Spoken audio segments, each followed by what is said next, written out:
Please be seated.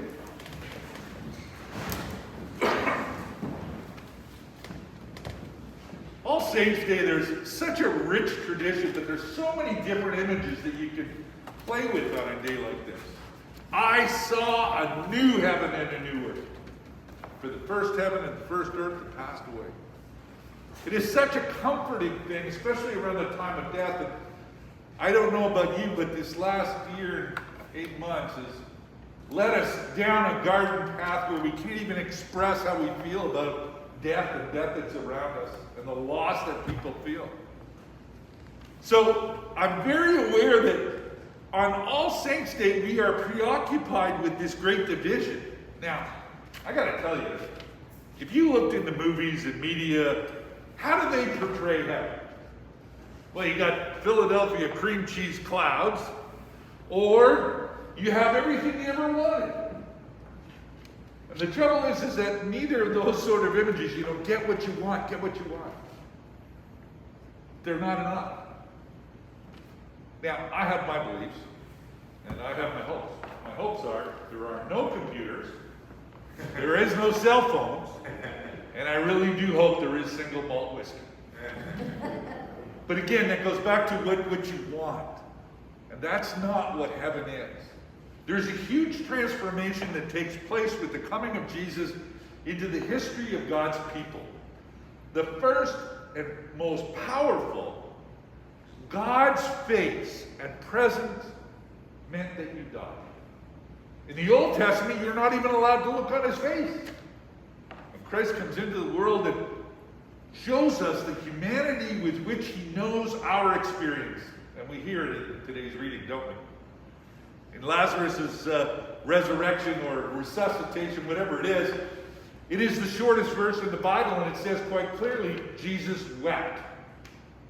Jesus wept because his friend had passed away, and the sentence of death, remember, before and after, you see the face and you die. Afterward, you see the face and you are comforted.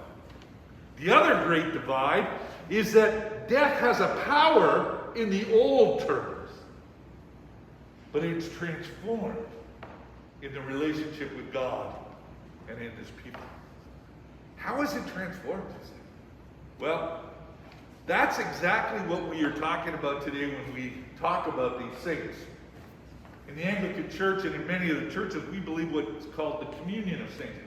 That people who have been with us on our earthly pilgrimage stay with us deep within our hearts, because although I can't reach out and touch my mother, who passed away 16 years ago, she still tells me what to do and how to do it, because the presence of those who have gone before stay with us.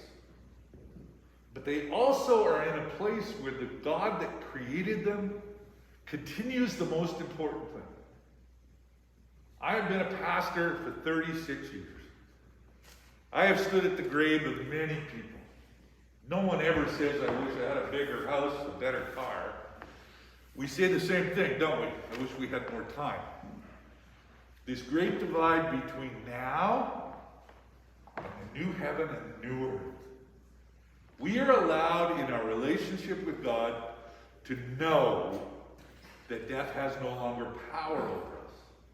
And up until the cross, the resurrection, death had a power over people that was permanent. And yet, on All Saints Day, we remember a few things. We remember those who we lost. And we ask that they may continue to journey with us in our hearts and minds and strength. Because they're like our, A-team.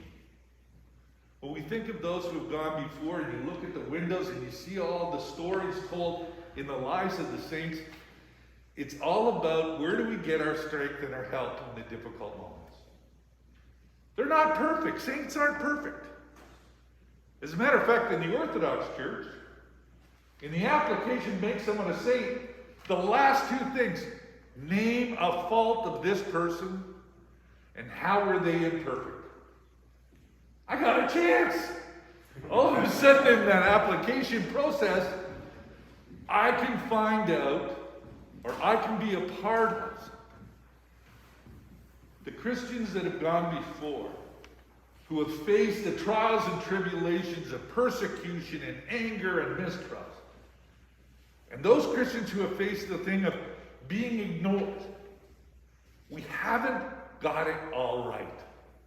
We ask that we may somehow continue the journey with the God who empowers us. And that's what we mean about the communion of saints. God continues to be with his people, both in heaven and on earth, and inviting us to do the difficult job of being a follower. I remember a little boy came to me once, and it was up in Glenalmond. No, it wasn't Glenalmond. It was up in Baltimore, Quebec. And somehow he got past mom and dad, and he's at the altar, and he does one of these things where he puts his hand on the altar and looks at me and goes, "Excuse me, are you God?" And he was a visiting little boy, and I said, "No, I just work for him."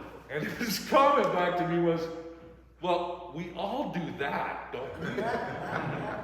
Profoundness out of the mouths of babes, that fundamentally at times I need to have an example to know what to do in those difficult and trying moments of my life. I am not perfect. My wife will tell you for sure that I'm not perfect. But what we are is we are fellow companions on a journey.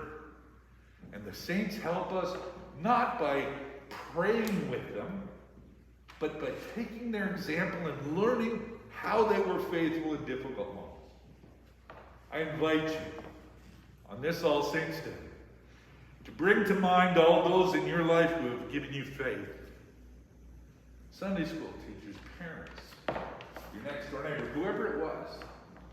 And just be thankful that you could see the profoundness of their faith and their journey with God that allowed you to open up your eyes and see just a little more. Amen. Amen.